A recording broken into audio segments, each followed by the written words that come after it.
Right, I'm Joe Cotter. I'm an Arctic environmental historian at the University of Nottingham in the UK, and I'm really honoured to read part of the TRC report. I also wanted to take a moment to acknowledge the really amazing work Zoe Todd, Erica Violet-Lee, and Merck Flowers have done in facilitating this project. They brought so many people from all over the place together that I think that should be really noticed.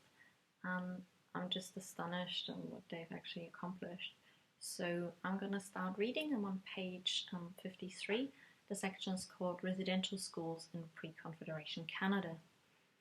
In Canada, residential schooling was closely linked to colonization and missionary crusades. The first boarding school for Aboriginal people in what is now Canada was established in the early 17th century near the French trading post at the future site of Quebec City.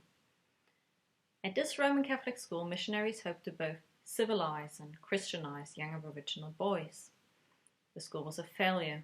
Parents were reluctant to send their children, and the students were quick to run away and return home. Later efforts in New France met with no greater success. After the British conquest of New France in 1763, the idea of residential schooling lay dormant until the early 19th century.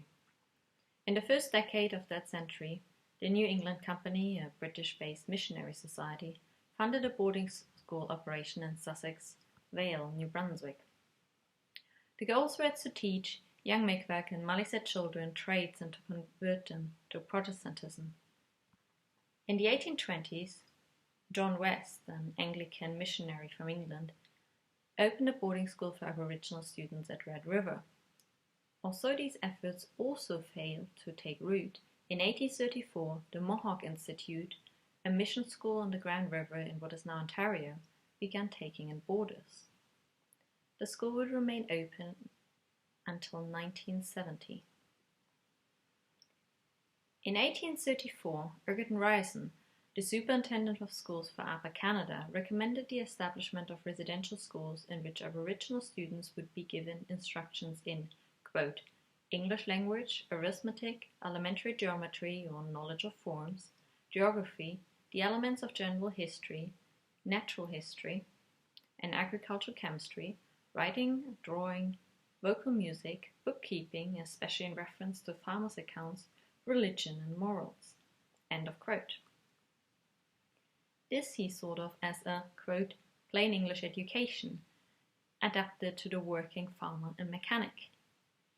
In this their object is identical with that of every good common school. End of quote.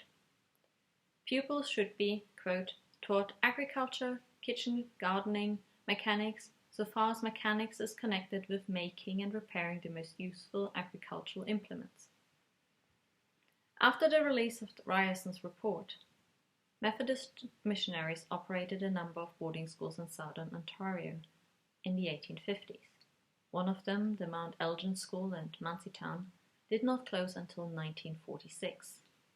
The first of which would be a string of Roman Catholic residential schools in what is now British Columbia, opened in the early 1860s.